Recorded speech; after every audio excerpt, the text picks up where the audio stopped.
Oh, yeah. Oh, fuck yeah. Oh, jeez.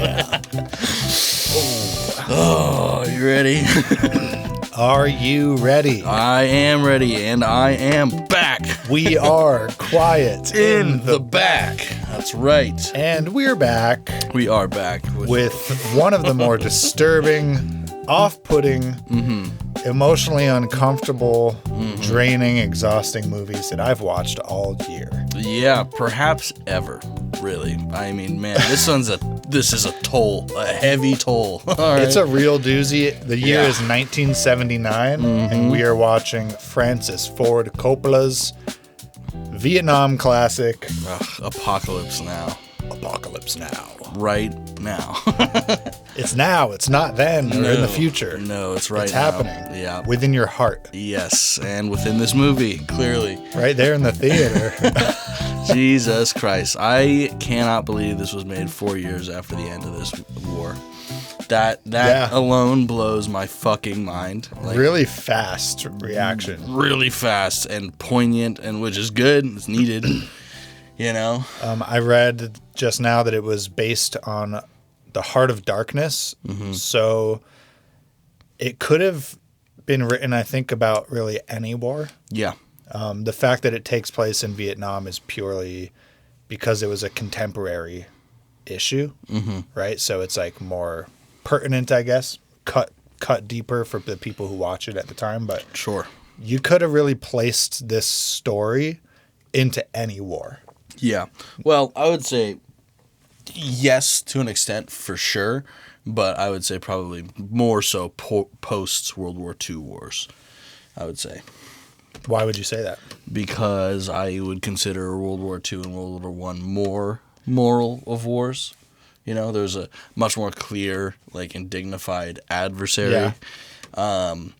You know, where that actually, in my eyes, justified being there. As far as, like, the Korean War, the Vietnam War, this is just Red Scare shit. You know, it is just Cold War, we think they're going to be a communist state. proxy war stuff. Yeah.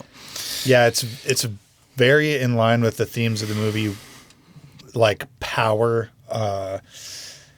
unchecked power, just sort of like violence for power's sake, just directionless killing. Yeah, man. You see it a lot in this movie. A lot, dude. Like, a disgusting amount, truly. Like, to the point where I wanted to turn off the movie quite a few times because I was pretty horrified. I have some notes that are like, fuck the United States Army.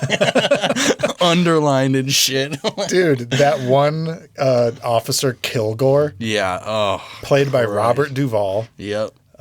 He's got like a black cowboy hat, like a 5-gallon I hat. love smelling napalm in the morning. Classic quotes. Yep. And he's like obsessed with surfing. Yeah, dude. He finds out that one of the guys on what is the lead character's name? Like Willard. Willard. One of the guys escorting Willard is like a pro surfer. Yeah. From California. And once he finds that out, he's like, okay, he's with me. And they're like on the helicopter talking about like, he's like, do you like a lighter board or a heavy board? He's like, I thought the young guys liked the lighter boards. He's like, no, I like the heavy ones. Dude. To be In the middle of like dropping bombs and shooting machine guns. Literally, like, I mean, the juxtaposition of that is so crazy. Like, he is so completely nonchalant. Do you notice how he never ducks when a bullet is fucking coming through or like he's bombs? such a seasoned vet Yeah. that like he doesn't flinch at explosions. They're taking fire on the beach that he's just claimed. Yeah. Specifically because he heard that the surf at that beach is good. Yeah. And he's like, but that's one of the guys is like, but that's really hairy, sir. That's occupied by Viet Cong. And he looks at him. And he's like, the Viet Cong don't surf. Like, that's my beach. Yeah, if I say this beach is safe, this beach is safe. He takes off his shirt off. I'll surf right now. He's like, we're surfing. He's like, you get out there and surf. You either surf or you fight. Dude. Insane. No shit. Man, where to even really begin with this movie? I think for clarity's sake, I'm just going to we'll blast through some of like the overview of the plot, yeah, but, like very quickly. Yeah, like what happens in this movie? So this whole plot is based around a captain who has already done a tour in Vietnam, and basically the movie starts with him in his hotel room suffering from PTSD. Yeah. He's done with his tour, and I think he's basically waiting to return home at that point. And he's like, I can't believe I'm still in Saigon. Yeah. And he's drinking himself crazy. He's like in his hotel room, and it's that classic scene where like the movie had started with helicopters bombing the forest or the jungle. And this is sort of like his memory. And then he's laying on his bed and the ceiling fan, like the helicopter rotors, like turn to the ceiling fan. And he's just going through it. Yeah, for sure. Really feeling some crazy shit. He's doing all sorts of weird movements with his body, like some like kung yoga fu shit. He punches his mirror and wipes the blood all over his face. Yeah, gets blood all over his sheets, everything. That's actually one of the scenes we read about when we were doing Nicolas Cage's Leaving Las Vegas. Oh, right. That scene that Martin Sheen did, he was actually drunk in. He like demanded that he actually get pretty drunk to film it. Yeah. I mean, and you can tell he's like actually like falling over. Yeah, and shit. For sure. But anyways, he's the main character and he gets another mission. Yes. The mission is that he needs to go back into the jungle and assassinate a colonel. Yeah, an American colonel. A rogue colonel. Yeah, the colonel has gone off the radar. He is not in communication with the rest of the army anymore. He's taken his men and gone out of Vietnam into Cambodia. Yeah. Where you're not supposed to be. You're not authorized to be not in Vietnam. Yeah, no shit. And he is like, he's taken over essentially like a Cambodian village, or like a jungle tribe, and they all worship him. He's like presented himself as a god. Yeah, who reads them poetry. Yeah, he's like a mystic poet. Yeah. And yeah, they basically task him with going and assassinating this guy, relieving him of command. And that's the whole premise. Pretty much, yeah. He gets a boat, he gets some guys, and they got to go upriver and find this dude in Cambodia. The whole bulk of the movie is like a trip upriver as he goes to find him, and the fever dream of Vietnam as he like passes through it. Yeah, the fever dream of Vietnam and just like the decay of the human psyche along the way after seeing so much brutality and horror. Yeah. Man, do we see it all? Yeah. I wrote down a quote that I think there's kind of like two quotes, one at the beginning of the movie and one at the end that, for me at least, make up like the whole, I guess, like point of the movie. Or like those two quotes side by side, like tell you everything you need to know. One of them is when the three higher up like military intelligence officers are giving him his mission. Yeah. Played by Harrison Ford. Yeah. So I forgot that he was in the movie and was surprised. But they say, he says to him, like, every man has a conflict within him between the rational and the irrational, between good and evil. Colonel Kurtz has surely gone insane. And the guy looks back at him and he's like, yes, surely he's insane. Sounds insane. And I'll take the mission. But this concept of like rational versus irrational being paired with good and evil, they present it as if like it is rational to be good and it's irrational to be evil. And if you go as far as Colonel Kurtz has on a path of evil, you can only do so by being completely insane. Yeah. It's a completely irrational path to choose, or like set of choices to make. Yeah. That a rational mind like can't be that evil. So that's a very interesting perspective on good and evil.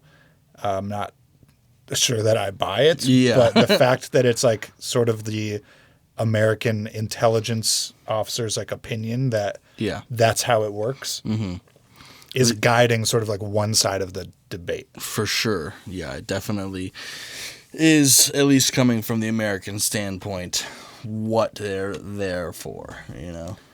you've got to be rational. And if you act like this, you just have to be insane. And this concept of like a broken mind or like an insane person is like very important in this movie. Yeah, definitely. It's kind of up for debate at all times who's insane and who's not. Yeah. Including for our main character. Yeah, 100%. He's always like reading the Colonel Kurtz's like memos and letters and things. Yeah, getting a grip on how he's such a decorated soldier and all that, and then gave it all up at 38 years old to get after his first Vietnam tour, to get out of the jungle and being airborne, which is crazy. So the quote unquote villain of the movie, Colonel Kurtz, they're talking about his background, and he's like insanely decorated, like thousands of decorations, fast track to 5-star general. And he was on that track. West Point scholar, like all the whatever, name it, he's got it. And like you said, he voluntarily goes into paratrooper like training, which is extremely hard and is reserved for like young soldiers. It's not like a prestigious thing to go be like dropped into the deep jungle. It is. It's like a suicide mission to an extent. It's like the hardest physically hardest like mission that you're gonna get. It's like survival skills, it's bushcraft. You have to just go like live in the jungle and like fight your way back from behind enemy lines. This is not the kind of thing that like a colonel does, or like someone who's about to be promoted to general. Absolutely not. They have no business being there, really. Technically. And they're talking about how he applied for this 3 times and they denied him the first 2 because it made no sense. And then he threatened to resign entirely from the military. And they were like, fine, we'll let you do it. And so this is like his dream is to go back into the Vietnamese jungle for reasons undisclosed. It's also our main character's dream. He does say that, like, I think that he did go back to the United States for a brief moment. I think he talks about it in the beginning for just a second, how he found nothing. And then he said he's back in Saigon. And he's waiting on a mission. And he's waiting on a mission. When we see him in the hotel room, he's waiting for a mission. He says right there is, all I could think of is going back into that jungle. He says, I wanted a mission, and for my sins, they gave me one. Oh, dude, that's And after I did it, I'd never want another mission again. Ugh. So we've got a guy with PTSD. He kind of like parallels the mentality of the villain in a lot of ways. Ton of them, Wants to get back in the jungle, only finds like a sense of purpose through his action with like the war. Sort of like revels in that sublime absurdity of war where there's like no real rules, just power. It's just like kind of embodied in a lot of scenes, but one was very funny where they go to the there's like a depot that they go up to on the river that's like handing out rations, cigarettes, fuel. And the guy's being a dick and he's like not giving them the fuel at first. And Captain Willard just like grabs him by the throat. Pulls him over the kiosk. He's like, quit fucking around, just give us the fuel or whatever, something like that. And the guy immediately like picks right up. He's like, shows so much respect to the captain for like basically beating him up. Pretty much, Goes and cracks him a cold beer, gives him the cold beer. He's like, we'll get you cigarettes and fuel right away. No hard feelings. It's like a real, jungle. It's like the law of the jungle, as they say, like might makes right. Even within the constraints of like the military, like the American military. The lack of control in this movie that is like just on full display when it comes to the operations, like the truly technical operations of the American military throughout the entirety of the Vietnam experience is insane. I do not know how realistic that was. I imagine a lot of it was pretty close, Fortunately, we were not in Vietnam. Thank fucking God. So was Vietnam a draft war? Yeah, you were drafted into Vietnam. What the fuck? We saw that in Dead Presidents. Yes. Okay. Yeah. That is so insane. One of the characters on the boat, played by Lawrence Fishburne, was 17. Mm-hmm. There were a lot of teenagers in Vietnam. Just literally sending kids to be turned into psychopaths. Yeah. Like, actually. And I think this movie takes place in 69, which is 4 years after the start. So that's a typical tour of war is 2 years, I believe. So this is 2 full tours into Vietnam, which means you're dealing with children because a lot of the like seasoned soldiers from the military before the start of the war are dead or used up, injured. Yeah, taking back a home. tour off. Yeah. So yeah, by 69, you're dealing with like 17, 18-year-olds, 19-year-olds. Like, yeah, and it's clear. I mean, they all break pretty quickly. You know? Some of them faster than others, but yeah. Remember Chef in the jungle getting attacked by that tiger? Yeah, dude, he really did not like that. I just wanted to learn how to cook. Yeah, it's like, I'm supposed to be in New Orleans, so we're learning how to be a saucier. Oh. They were definitely making fun of that in Tropic Thunder. Mm-hmm.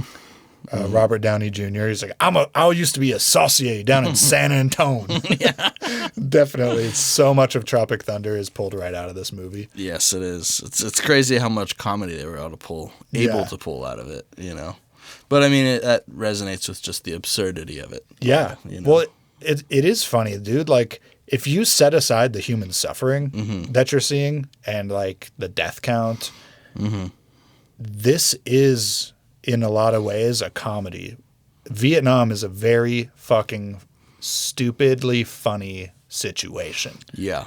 I mean, the fact that you have so many teenagers and young men in their young 20s that have control of like jets, helicopters, napalm delivery. Yeah, against people living in literal huts and shit. It reads like a bad joke. Yeah. Like this is nonsense. It really is. I mean, I wrote about the technological disparity between the two a couple times, and it is insane.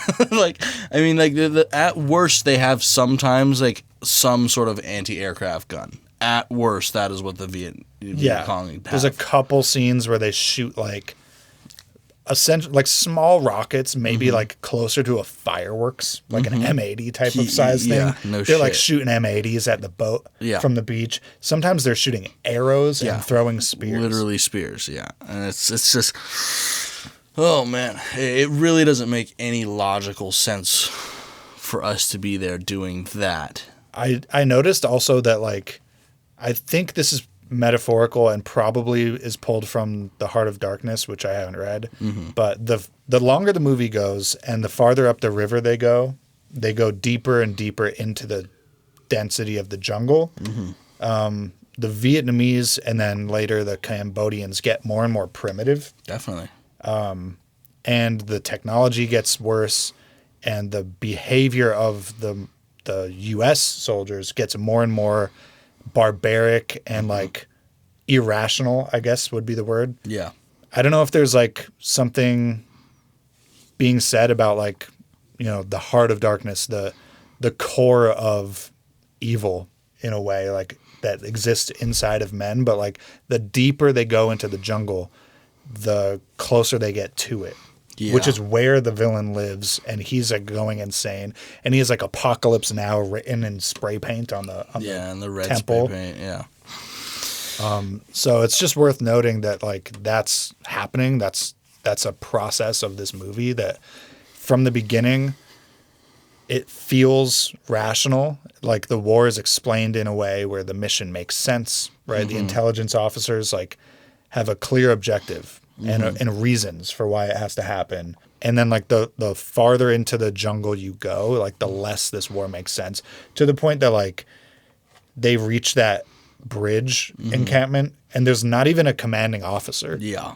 He's like, who's in charge here? He's like, I thought you were. Yeah. He's like, I just got here. Yeah. And I mean, literally they're like shooting at nothing. I mean, it's crazy what Yeah, they're doing. they're just shooting at sounds Shooting with like at a sounds. grenade launcher. Yeah, like just like literally, there's like we don't see it this time, but those two black kids that are like that he's talking to in that scene. I think I imagine it's literally just a pile of bodies that they're shooting at. You know, There's just like one voice in the jungle that they hear. They turn the radio off and they hear him yelling. And then he like triangulates the voice with just his ears and launches a grenade and it goes silent. That's the world they're living in. Yeah. They have no commanding officer. Yeah. I bet there was a lot of friendly fire. Yeah. And they're just stuck there. Like when the boat comes up, all those people have their bags already packed and they come swimming after the boat off the bank. They're like, take us with you. Get us out of here. And then when they don't pick them up, they're like, there's like yelling at them like, you'll never be forgiven for this. Like, it's crazy. Like there's just a bunch of like American teenagers with machine guns stuck in the jungle with no leadership. Yeah. Killing people and listening to rock and roll music and like taking acid and shit. Yeah.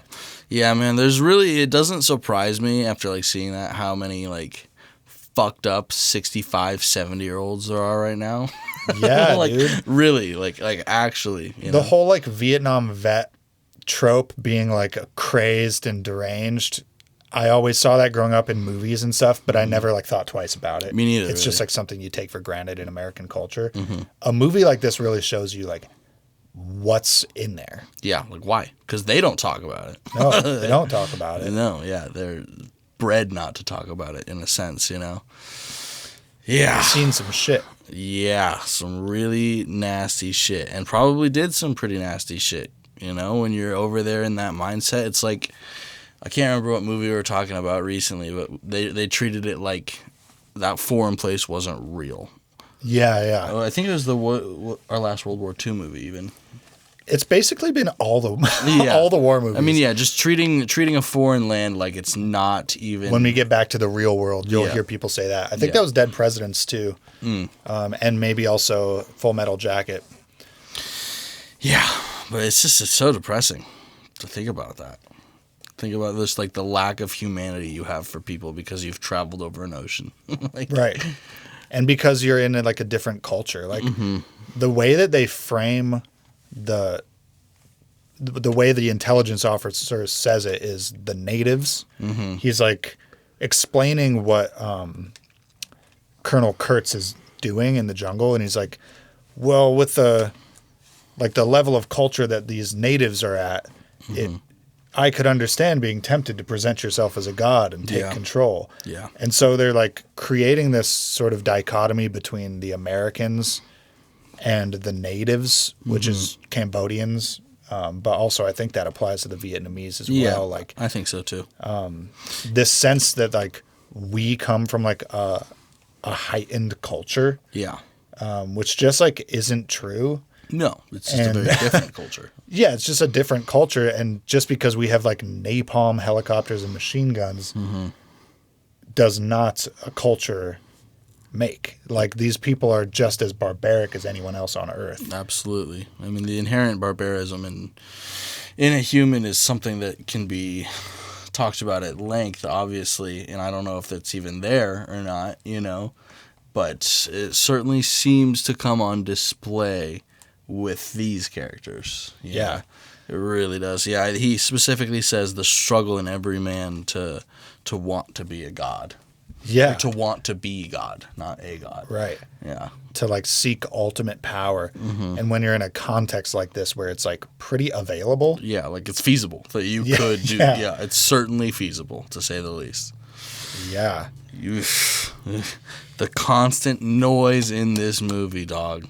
Helicopters, explosions, yelling, guns, crying, fucking just wounded humans. Yeah. You know? It was truly one of the more like uncomfortable viewing experiences I've had in a while. Just man. On a visceral level, put the plot aside, whatever.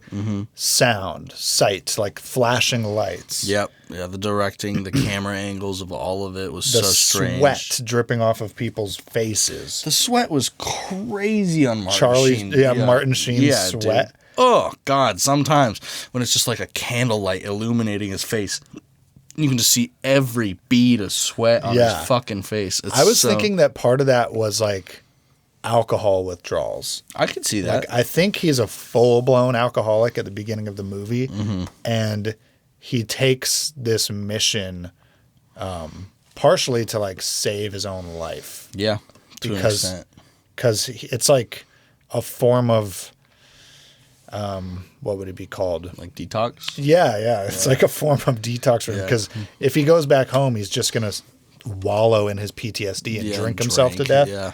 At least when he's in the jungle, he has a mission. He's like something focused on. He has like objective and purpose. Yeah, man. Oh, fuck. But yeah, the sounds, dude, are very unsettling. Yes, they are. The use of music in this movie is very, very good. That classic scene where the helicopters are rolling in and Ride of the Valkyries plays. Yep.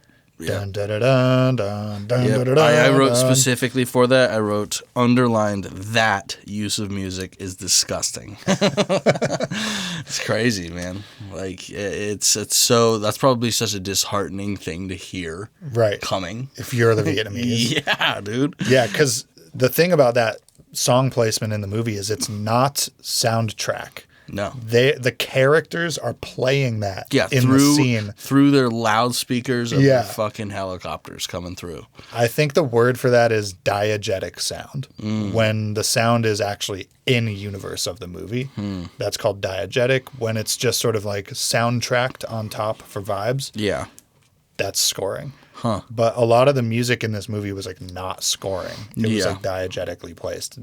These people are just like listening to radios and playing this music. All that shit. Yeah. Which is cool. I also thought another cool stylistic choice was like the voiceover narration. You don't get that a lot in like modern movies. No, not really. And it works very well. You know what it gave me the vibe of is like an old detective noir movie. I could totally feel that. Yeah. Like, in some ways, this is a war movie. I mean, in very obvious ways. Yeah. But in other ways, I felt like I was watching a murder mystery, like Dick Tracy. Yeah. because he's reading over the dossier, and he's just saying things, and he's like, Kurtz went to West Point, graduated top of his class. Yeah. What would drive a man to this type of insanity? And he's like doing his flashlight at night over the documents. It almost felt like those moments, his like voiceovers too, were like his more clear actual thoughts about the entire situation, and then when he's in it, it's an entirely different game because he doesn't always go by what he's saying, you know. Yeah, he's got his like detective hat on, trying to get into the mind and soul of this broken man. But he's also pretty broken. Like, he does shoot that wounded woman, just to get a move on. Yeah.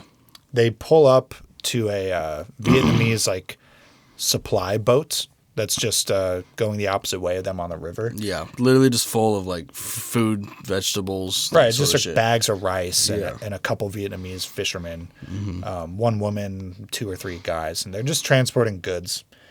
And Willard tells the captain like not to stop because his mission supersedes their objectives, but the captain refuses to listen. He's like, no, I need to check all the supply boats. It's my operation or whatever it is to do that. So they check it, and the scene just gets out of hand right away. It's like the tension just starts rising. They're like so fast, like yelling to like look in all the bags. Yeah, and I hate the way that the captain treated Chef in that instance too. It's so strange. And it's like, he was just like hyper stressed as well, and fucking Chef check the rice bag. Did not. What's in that tin can? He didn't want to get off that boat so bad. Never get off the boat. Yep. And then Lawrence Fishburne's character, Mr. Clean, is mounting the machine gun, the light machine gun, just like holding it, ready to fire. Yeah, just aiming it at them the whole time, like jittery. And then just starts firing for basically no reason. Yeah, because the woman reaches for something under the seat she's sitting in. Chef is about to look into like a bag that she doesn't want him to look in, and she rushes over there, and Mr. Clean just opens fire on all these innocent people. Yeah. And what they have in there? A puppy. It's just like a little golden retriever puppy, like a golden that they're trying lab. to protect. Yeah, and then fucking what's-his-face has already lost his mind a bit on acid and shit. He goes, Lance does. He goes, hey, you know that last acid tab that I was saving. Yeah. He's like, yeah. He's like, I dropped that. Yeah, dude. He's got face paint on. Yeah. He's like ready to go crazy. He certainly does. He is crazy. They get to that bridge encampment, and then the captain goes out to find any like information, any commanding officer, and Lance goes with him, just follows him along on acid with the puppy in his jacket. Yeah, bro. It's just like running through this like war zone. The lights, dude. Francis Ford Coppola went crazy with this movie. He really did, man. I wish that you would have watched the longer version. It's fucked that you have to see more of it. Yeah. But it's just like it's even trippier. Like I can just imagine if they cut 50 minutes of that, a lot of it was just the meandering of getting up that jungle or up that river is this whole scene that they're in with the puppy in the jacket, there's like a spinning light tower kind of thing where the scene keeps getting illuminated briefly and then dark and then illuminated, and it's like this rotating light. It's very disorienting. Super disorienting. And then off in the distance in basically every direction, you still have like every once in a while just an explosion. Or there's just like sparks. fires. Just like ongoing fires. There's also like a weird variety of Christmas lights hung up all over this bridge. Yeah, string lights everywhere. Yeah. And yeah, it's just chaos. And I think if I'm going to read into it, the flashing light situation is like light and dark alternating. As they get deeper into the jungle, it's becoming more like 50-50, right? Yeah. Whether you're light or dark, whether you're rational, irrational, good, evil. Whereas earlier scenes up to this point, it was just broad daylight. You know, there was never a question what you could see. Yeah. You were pretty rational. Scenes were like mostly making sense. Yeah. I mean, by like the last couple end scenes of this movie, it's like 80% dark, 90% dark the whole time. Yeah. You're going into the heart of darkness. But that bridge scene in particular, I think Coppola's drawing attention to the changing light very deliberately to show you that like it's alternating. We're switching back and forth. We're in the shadows. We're in the light. We're in the shadows. We're in the light.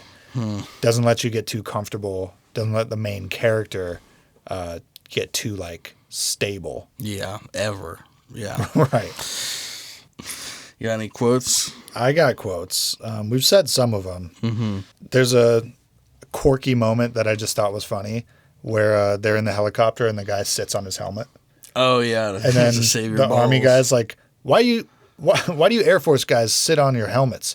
And he's like, so our balls don't get blown off. Yeah. And the guy laughs at first. He's like, yeah, and then he thinks about it, and then he sits on his helmet. He's like, I really don't want I that would to rather happen. be dead. Yeah. Take my legs, don't take my balls. I wanted to. Did you recognize either of the books that Kurtz had? No, I did not. Me neither. I wrote them down, though. Maybe our viewers can tell us about them. From Ritual to Romance, and then The Golden Bow? Yeah, I think it's pronounced bow. Yeah. That's the bough of a tree. Oh, okay. Like a branch. Yeah. And the context of when he's talking about this, he's talking about how Kurtz is so far past being anything that was even like close to what the commanding officers would want. Like he's like questioning like if they saw him now, would they still want him dead? And they're like, he's like most certainly. He's like, if anything, more than ever, more than before. Yeah, it's super interesting. He also talks about how he doesn't even consider himself in the U.S. Army anymore. Who, Kurtz or Willard? Willard, yeah. Willard feels like he's an independent operative. Yeah, he's like, when he kills the guy, he's like, they're gonna make me something for this, a colonel or some shit. A major. Yeah, a major. They're gonna make me a major for this if I go through with it. And I'm not even in the army anymore. Yeah. It's like, whoa. Yeah, it's like he's deep in the jungle.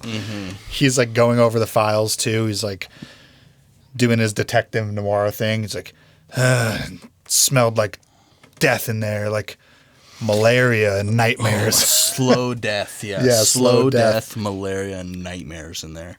It's really like chaos and insanity on another level.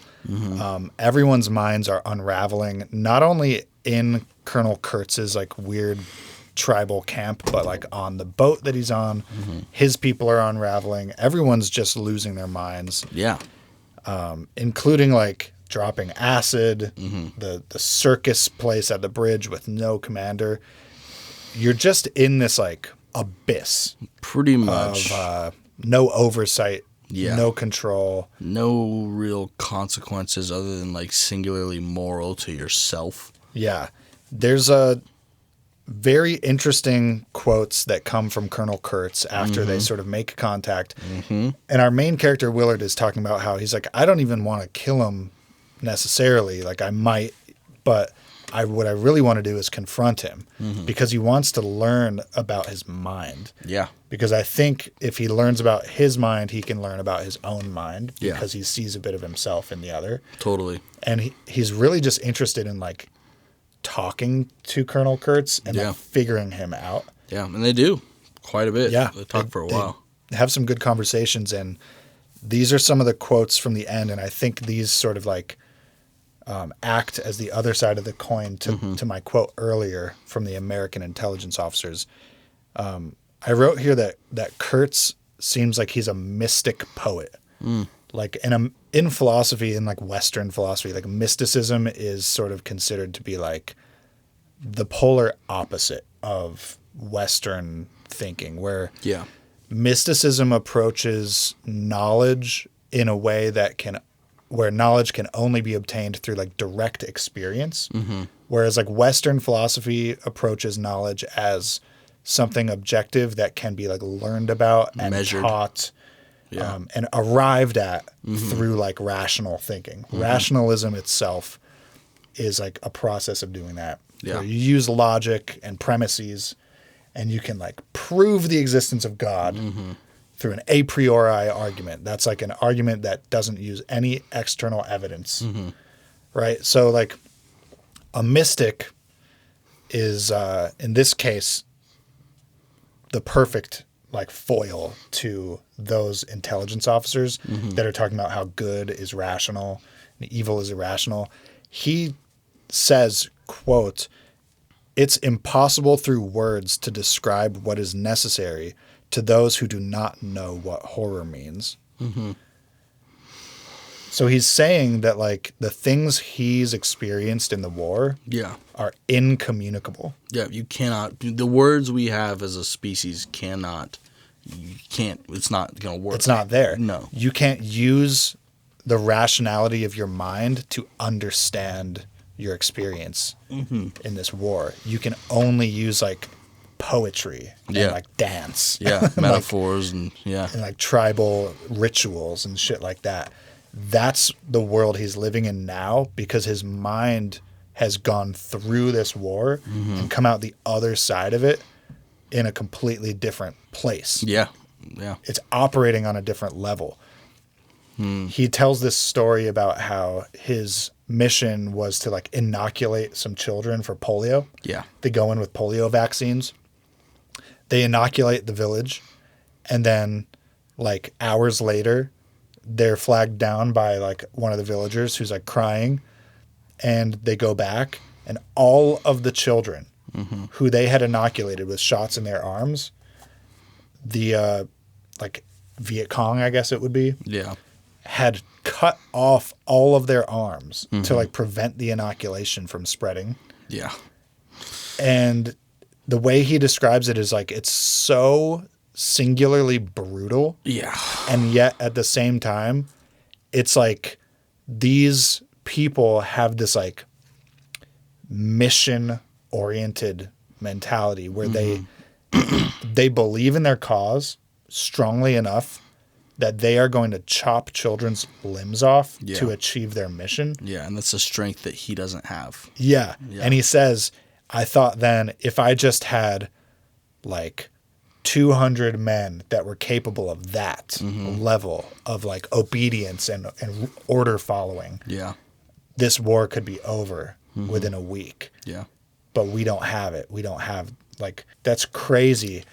He tries to justify, I think, something by saying like, he says there's like a horror and a moral terror. I have it written down. Yeah. Yeah. What'd Horror and moral terror are your friends. If they are not, they are enemies that need to be feared. They are truly enemies. Yeah. And he goes on after that about how judgment is what defeats us, not our physical weakness or even moral failure. But he wants troops that will commit moral atrocities without thinking about them because they're like somehow the right thing to do to end the war, because something about like making moral judgments is like holding you back and it's like making you weak.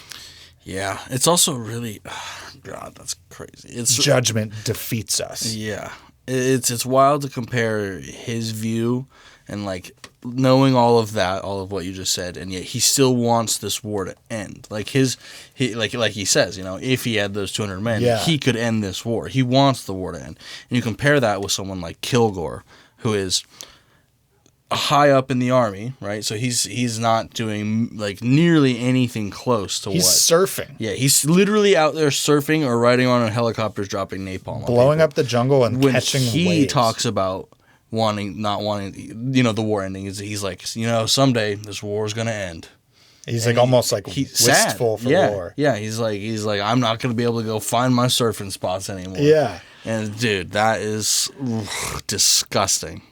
Yeah. And he also, Kurtz has this little like quotation about how he's like, you know, we trained our troops to drop bombs on the Viet Cong, but we told them that they couldn't write fuck on their airplanes because that was too obscene. Yeah. And he talks about how the thing that he doesn't like the most in life is a lie. And there's like this idea that in war you have like, I guess it's just hypocrisy. It's like this idea that we're civilized and they're not. Yeah. But we're the ones that are killing them with napalm. Like, how is that civilized? Or we will go use a plane to bomb a village, but you can't write fuck on the side because that's obscene. That's the obscene right? So, part, like, what is this culture that you're defending? And right. So he's seeing all this stuff, right? And to him, his entire culture is becoming a lie. Like everything that drove him to like get to where he was in the first place becomes like worthless. Yeah. He doesn't feel attached to it anymore. Yeah. Right. So like your anchor point to all of this just dissolves away when you see stuff like that. Absolutely. And then it gets even amplified because he's trying. He's like searching out for different ways like to make sense of the entire thing. Yeah. And he lands in Cambodia because he's trying to like essentially escape Vietnam or like just go deeper away from Americans and away from the war. Yeah. He's kind of on the edge of the war. You have to go to him to even get there. Like Cambodia is not. It's not in Vietnam. Yeah. You know. And he's just like living there with a tribe and like reading poetry books. Yeah. But also still being rather brutal to them. Yeah. He's like cutting people's heads off. Yeah. You know, so it's fucking messy, dude. You know, it's like he clearly has gone insane, right? In some ways, for sure. I mean, I think so. Like, I don't think that's wrong. Yeah. In my opinion, you know, I think he's certainly gone insane to an extent, but it's like... But he still speaks very rationally. He speaks very eloquently. Yeah.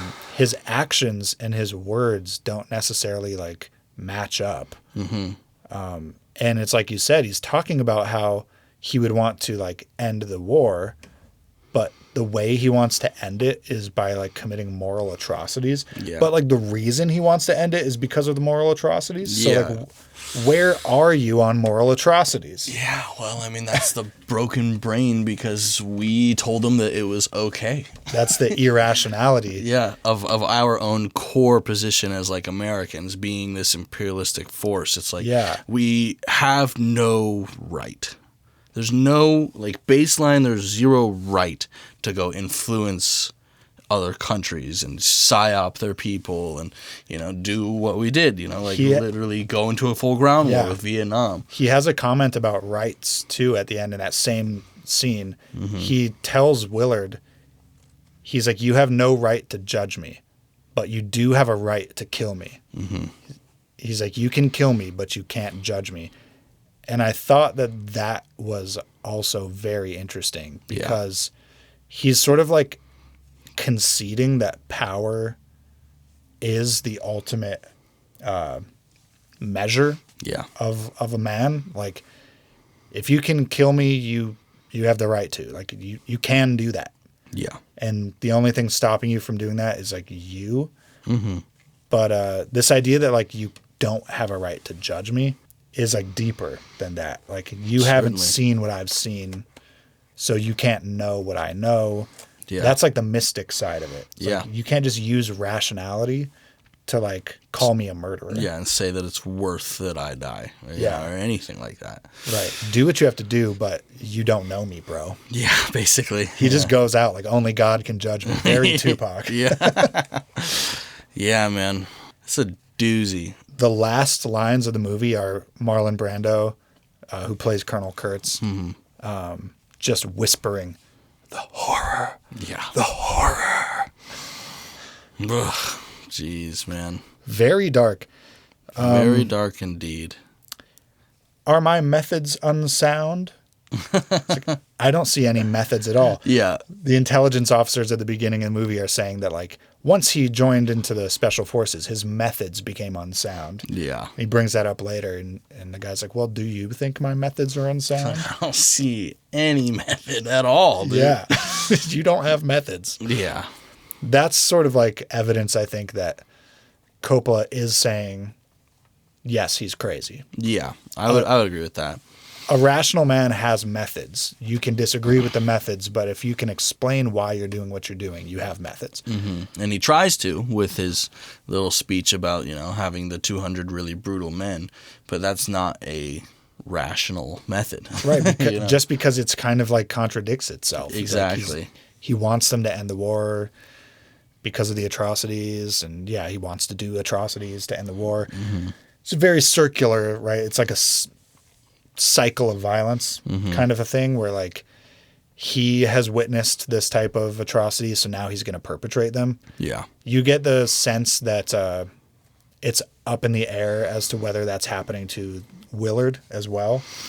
Yeah, for sure. Is Willard going to just take this guy's place? I mean, does he? We don't see any confirmation of him going back, do we? Well, he grabs the other American there and gets to the boat. Yeah. He's like shown about to leave, but not. The movie just ends. But like when he leaves the temple after having killed Colonel Kurtz, everybody like takes a knee. They all kneel down to him. They know chanting. They know that he's dead. By rights, he is their new leader, like in the system they have set up.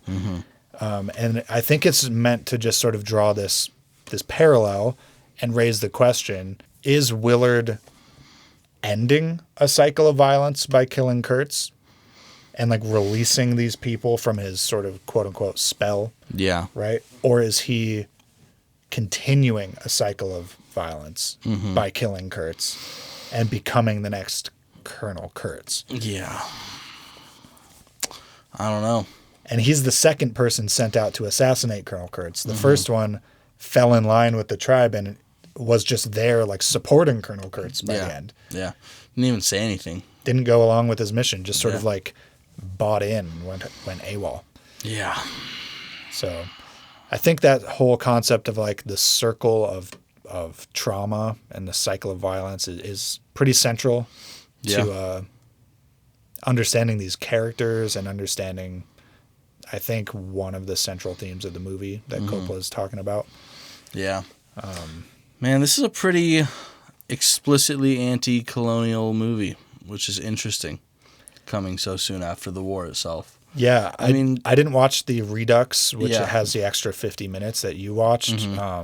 But I know there's a scene in there that I want you to tell me a little bit about where like it's like some French people.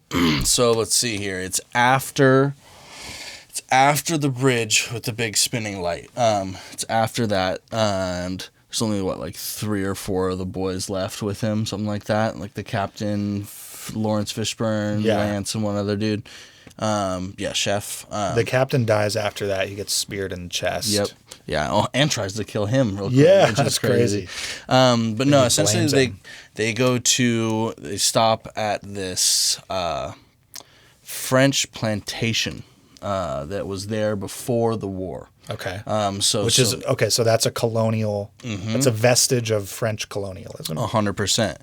And they make some pretty heavy comments on just American colonialism in general. The French do? The French do, yeah. Very scathing criticism of Americans specifically, and like that they're there at all, you know. I did not, unfortunately, write any of it down, but they go in there. They spend like 20 minutes. There's like this big family dinner of them arguing about French colonialism and whether or not they had a right to be there, because they say that their goal is to help these people who had nothing, you know, and they came and built something for them and helped them, and then America just comes and takes it all away because of a communist scare. And there's like a quick discussion between the difference between communism and socialism, but it's all in French. So yeah, it's interesting. It is. I can see why it was cut for sure, and it is the whole thing is extremely dreamy. Like, yeah, he's gone pretty much by that point. You know, it's already a 2.5 hour movie once you get the theater cut. So adding that extra 50 minutes of like, dreamy exposition about colonialism, I can understand cutting it. Yes, 100% for a theatrical release. Right, definitely. You're looking at like a 3.5 hour movie. Yeah, with all this like extra shit. And so then there's also a final cut that Francis how long is released. that? I think so. It's a happy medium. Okay. Yeah, so it tightened up some of the Redux stuff. I think it's like 30 minutes extra, so it's just like a solid 3-hour movie. Okay. And yeah, so he thinks that's like the best perfect cut of it now in his older age and such. But yeah, I mean, I actually like kind of want to rewatch this movie again in like a year. It's fucked.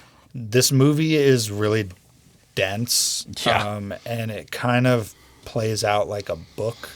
I mean, I want to read Heart of Darkness, and then watch the movie again. Totally, because there's just like so much, I think, like symbolism taking place with like the trek into the heart of the jungle, up the river, the descent into insanity, the relationship between good and evil, and like the chaos of war. Like, there's so much meat on that bone that I want to read it and then watch it. Because when you're watching a movie like this, there's so much like sound and light, and it's moving at like a pace it's controlling your pace. And I had to pause this movie so many times. Kaylin and I did too. Yeah, Kaylin and I paused the movie and just like talked about the Vietnam War and shit. Yeah, definitely. But you know, it doesn't give you necessarily like enough time to like digest the ideas that are being sort of presented in abstract ways. So I definitely think rewatchings are the way to go with a movie like this. That said, it's a very like uncomfortable movie, so you have to like prepare for it. To mentally brace yourself. Yeah. I was not prepared last night. I was drained at the end of this movie. Yeah, man. Mentally, emotionally, it's very taxing. Did you watch it today? Yeah. Yeah. We watched it. We finished just an hour before you got here. Nice. Yeah. Well, one other thing that I thought while watching this, Ford Francis Coppola is a great director. Yeah. I am not nearly familiar enough with his work, and we need to watch The Godfather. Yes, we do. We have to, because I haven't seen. Neither of us have watched either of them. Yeah. They say Godfather 2 is like even better than Godfather 1. Yeah, which is crazy. But I can't watch it until I watch 1. This was post that, yeah, so right? Godfather was 72. Okay, cool. So Godfather 2 was somewhere between that and this. Yeah. And then this was 79. Different. It's so different. That's crazy. I mean, I imagine the directing is going to be so different too. What a crazy guy. Marlon Brando is in all those movies as well. He's kind of Coppola's guy. What an uncle to have, Nick Cage. Yeah, dude. What an uncle to have. Nicolas Cage, the original Nepo baby. That's crazy. To his credit, he did change his name specifically to distance himself from the Coppola brand so that he could like get his own success. Yeah, and that doesn't mean he didn't have connections, though. Yeah, of course. Oh yeah, he Great was starting position. Yeah, he was gonna be in movies. That's for sure. I wrote down, as a music producer, a beat maker, I really want to sample Marlon Brando's speech at the end of this movie, where he's talking about like the mysticism and the horrors. Like he's like, it hit me like a bullet, he says, like a diamond bullet straight through the eyes. Yeah. I saw the truth. And there's just some really, really good writing in this movie. That would definitely go fucking hard in a rap song, dude. And I was paying attention. There is no background music during any of those scenes. So those are very sampleable clips. Some hard shit. Yeah, man. But yeah, Coppola is a great director, man. This movie, just visually, like the way the camera work is being done, the way the lighting's happening. Yeah, from the first couple scenes, like you get that, the scene of the napalm being dropped on the jungle. That's amazing and iconic, of course. And then, like you were talking about the helicopter turning into the fucking ceiling fan and his face upside down, slowly rotating into view. All of that was so good. There's an epic shot of Martin Sheen, like, emerging from the water. Oh yeah, dude. Yeah. He's like emerges from being fully submerged, face paint on, his eyes are like bugging out. Yeah, dude. It's that classic like a Marine coming out of the water moment. I think they've lampooned that in a bunch of movies. I think there's like, do you know Leslie Nielsen? He's the like gray-haired comedic actor who did like Airplane. Okay, yeah. And The Naked Gun. I think I want to say like they have some stuff pulled out of Apocalypse Now. The Naked Gun. Dude, the Naked Gun series is fantastic. Yeah, I forgot about that. Although it could actually be Martin Sheen's son, Charlie Sheen. They did some war parody movies called Hot Shots, which took place in Iraq, or like fighting Saddam Hussein. Oh, God. But I think Hot Shots also takes shots at his dad's work. Which is very funny to keep it like in the family. Yeah. Huh. This is a really iconic movie, man. It's got a ton of super famous actors that are very young. Yes. Dennis Hopper as that photojournalist at the end. Yeah, dude. What a fucking... He's got like 6 cameras on and like a headband. He's just like fully into the cult. Yeah, he's fully in the cult. Yeah. He's like a classic sort of like beatnik hippie journalist guy who's like 64, man. Yeah. Who's fully buying into like the Manson-esque charisma energy of this cult leader. You got Harrison Ford playing the intelligence officer. Pretty good casting choice on that. Yeah. Robert Duvall as the surfing obsessed officer, Kilgore. Perfect, yeah. Jesus. Marlon Brando. Yeah. Playing Colonel Kurtz. Martin Sheen. And then a very young Lawrence Fishburne. So young. Like, he's probably really only like 20 or something like that. For sure. Yeah. Very skinny. Does not have that Morpheus jawline. No, he's a tiny little baby face. So huge cast. Like, huge A-list cast. I did not recognize Robert Duvall at first at all. I had to look him up. Yeah, once he had his sunglasses and hat off, I was like, oh, okay, I know you. That's crazy. But yeah, and beforehand, I did not at all. How would you compare this movie to Full Metal Jacket, which is our other big Vietnam War movie? Well, I mean, they're both, in a way, pretty anti-war movies, as far as it goes. I think that this one is a much more grounded in realism, and like tackling it from like the actual boots on the ground standpoint and from like a lower level. That's funny. Yeah? I feel like this movie is much more psychedelic. Yeah. And not... I think that when I think about Full Metal Jacket, it feels more journalistic. And it feels more like... I mean, they're literally journalists in the movie, but it feels more like you're just looking at a person go through a war, and here are some of the things that happened during that war, and then you can draw your own conclusions about it. It's not like... It doesn't seem as heavy-handed as this movie does. This movie feels dreamlike, metaphorical, and symbolic. Like, I don't think you're really meant to take most of this literally, like, at all. Interesting. I kind of I guess I don't know if I disagree with you, but I just did take Yeah. it mostly literally. Yeah. It's a crazy movie Yeah. to take literally. I very much so thought that like most of this Like was the cult in Cambodia, like Yeah. going into the jungle and everything's getting crazier and crazier.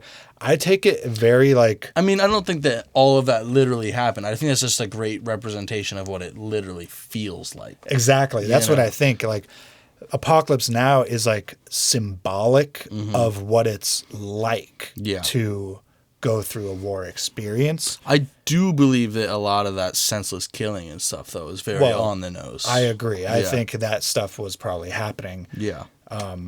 No COs in some places. I Right. bet that was The all. chaos and, Yeah. and murder and stuff. Yeah, that's what I thought was Yeah. more it represented better in at least this one. But yeah, when I think about the difference between these movies, I definitely think of Apocalypse Now as being sort of experiential and symbolic.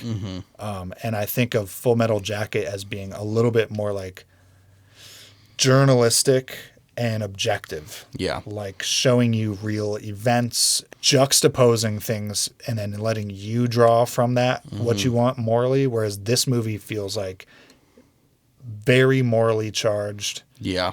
I think that Full Metal Jacket was more pro-American, even though it's not super, but I think it just overall, just comparing the movies directly, It certainly was less like less critique on American barbaric. it showed tendencies. Americans as at least rational people who are doing things.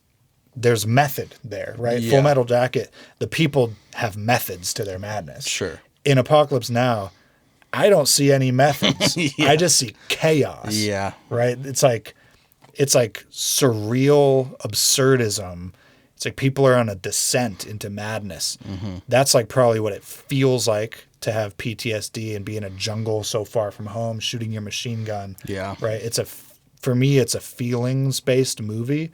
And yeah, Full Metal Jacket, it's like the Americans are like being presented as like maybe not like good people, but at Yeah. least like rational people. Yeah. They have a plan. There's Yeah. reasons why they're doing what they're doing. Yeah, that is not the case. That's not the case in movie. Apocalypse Now. No, not at all. It really, Apocalypse Now is also just a fucking good ass title, dude. Yeah, what do you think about that title? I mean, I haven't really put too much deep thought into it, really. Me neither. But I mean, it's on the surface, it certainly feels poignant to say the least. Like Apocalypse Now, you Right. know? It's So like what is an apocalypse? It's like the end of the world. yes, the end of a world, of perhaps maybe just your world in Yeah. this circumstance. But when does an apocalypse happen for most people? In the future. When the you think future. of an apocalypse, Yeah. right, it's something that's going to happen in the future. If you're a religious person and you It's the think of like rapture, yeah. Judgment Day, rapture, it's all the apocalypse is like always coming, right? That's like the way that humans address the concept of an end of times is it's coming, right? Yeah. We're moving through time Yeah. to the apocalypse. Yeah, it's not now, but It's never now. It's right? for certain now. This guy, it's only possible that he's living this way because his world has ended. The Yeah. things he's seen in Vietnam have stripped him of like all of his attachments to the world that he came from, that he like used to know. Mm-hmm. He's like living in apocalyptic mind state. Yeah, he really is. He's not afraid of anything. Yeah, I mean, there's no going back. Like he's essentially Yeah. like dead as the person that he was. There is Yeah. no more Captain Willard. There's just that guy who was out there in the jungle now. Yeah. You know. Well, I mean Kurtz, but yeah, you could apply it to Willard. Well, I too. think both for sure. That's Yeah, the dichotomy of the two characters. I would say just about anyone who really got out there and was on the ground in Vietnam like that. You know. I think Colonel Kurtz's entire world has come to a stop, and Willard even says it seemed like he wanted me to kill him, like he was allowing me to Just kill wanted him. to go out as a good soldier. Yeah, he wanted to go standing up, not in this crazy cult situation, being like firebombed by the Air Force or something. So I think his world is done. He's living through his personal apocalypse. Fucking good ass movie, dude. This I'll say this is a straight 10 for me. That's a 10? Hard 10 for me. Yeah, personally. I hate it. I hated it. Yeah. But I loved it. I was locked in, dude. Yeah. Like, man, I have no notes, no negative. I actually haven't even thought about what I wanted to rate it until you just mentioned that. Yeah. I'm racking my brain for like criticisms. Bro. And the only criticisms that I have, they work in favor of the movie. Like, like, yes, it's loud. Mm-hmm. Yes, it's off-putting. Mm-hmm. Yes, it will emotionally sap you and leave you a mental husk by the end of it. Mm-hmm. But that's because it's doing so much. It's supposed to. Right. For it's sure. So successful as a war experience. It's so successful as a psychedelic detective noir. Yeah. I'm interested to see what I almost I don't want to watch it 2 more times. I want to know what the theatrical cut's like and the final cut. Right. Because I watched the Redux, which is the longest version, and I imagine I bet the pacing was a bit tighter on the one that you watched. I think the pacing is long. Yeah. I think some of the scenes do leave you sort of like just frustrated, like getting annoyed with like the character. What you're seeing on screen is aggravating, and I want the scene to like get to its ultimate point faster. Yeah. It's 2.5 hours, and that's the cut down version. Yeah, that's the like most. Coppola wants version. you to watch a 3-hour version of this with like more dreamy river scenes, and like I'm not sure that it's needed. I'm not sure that it's like a huge point of contention for me, but I think it's a fair criticism. Yeah. To say it runs long and the pacing is a little dragged. But more importantly for me, I think the only reason I'm going to give it under a 10, maybe a strong 9, is because it just didn't personally like move me in the way that like Eternal Sunshine did. That's fair. Probably only because I've never been in a war. That is fair. I've never watched someone die, right? So I may just personally lack the life experience required for this movie to do its full work. Yeah. Right? I guess what else probably is influencing my 10 is knowing that I'm going to be going to Vietnam soon. Really? Yeah. I think that the whole time I was watching this, I was like, man, I am going to go see that. And I'm going to go see what we did 50 fucking years ago. And that certainly, I think that definitely tapered it up for me a little bit. Interesting. Even with the longer cut of it. Feeling connected. Yeah. Well, even though I haven't been there, but just like it's hard to imagine the atrocities that we were able to commit 50 years ago. Yeah. And knowing that I'm going to go see that soon. Yeah, I think this is a very strong movie. It's fair to give it a 10. It's fair to give it a 9. It's probably not fair to give it anything lower. No, dude. Yeah, no way. Even if you just detest the movie, it's like that's because that's you. You have to ask yourself why you didn't like it. It's not a failure of the film. It's actually a success of the film in a lot of ways, I think. Like Kaylin stopped watching it, but she's pregnant and nauseous, and the movie was loud and obnoxious. And full of death and gore and sadness in every direction. They lose the puppy. Yeah. They just lose the puppy in a firefight. Like, where's the dog? Yeah. I mean, you probably see like fucking 25, 30 kids die in this movie in like the first hour. Yeah, it's gnarly. It is rough. But yeah, it's a strong 9 for me. It's a 10 for you. Yeah. I'll give it a 9.5 on the Quiet in the Back scale. It's our first split. Crazy. Yeah, for real. Literally. Yeah, man. That was a good movie. I highly recommend anyone who wants to. I would probably go instead of the Redux. If you want a more in-depth, dreamy, psychedelic, philosophical cut, watch the final cut. That came out in 2019. Final cut. 3 hours. Yep. Otherwise, 1979 original theatrical is going to be a bit quicker.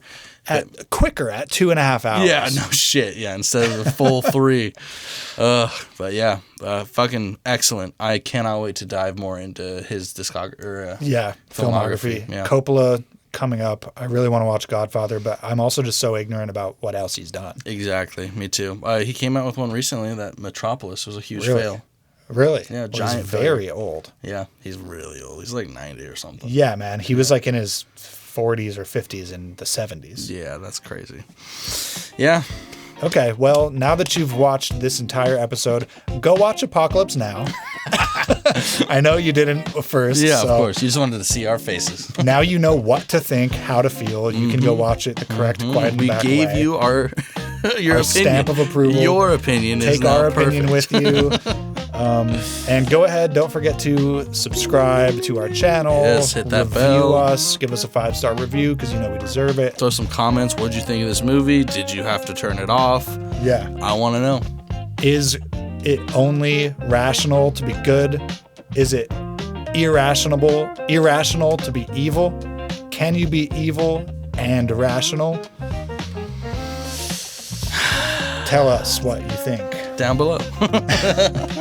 Okay, goodbye. This has been Quiet in the back. Shh.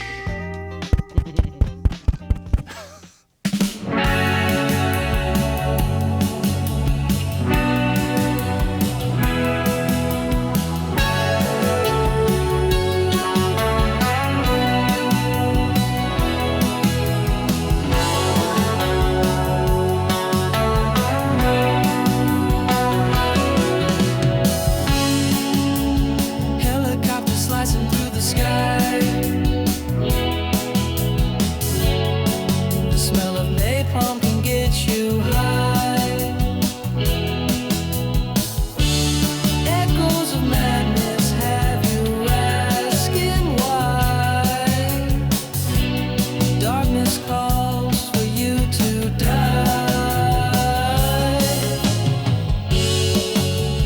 Creeping through the jungle's veins, a heart of darkness fuels the flame. Colonial ghosts with blood-stained hands.